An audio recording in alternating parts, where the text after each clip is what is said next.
the Alabama Public Television Network concludes its broadcast day. The nation's first educational television network began broadcasting in April 1955.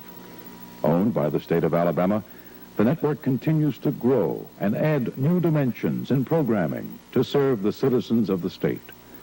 Transmitters and their sites consist of WAIQ, Channel 26, Montgomery; WBIQ, Channel 10, Birmingham; WCIQ, Channel 7, Chehaw State Park; WDIQ, Channel 2, Dozier; WEIQ, Channel 42, Mobile; WFIQ, Channel 36, Florence; WGIQ, Channel 43, Louisville, also serving Texasville; WHIQ, Channel 25, Huntsville; WIIQ, Channel 41, Demopolis.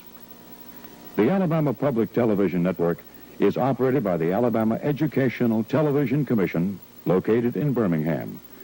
Since its beginning, the network has endeavored to bring to the public the best in educational, instructive, public affairs, and cultural programs. Y así concluye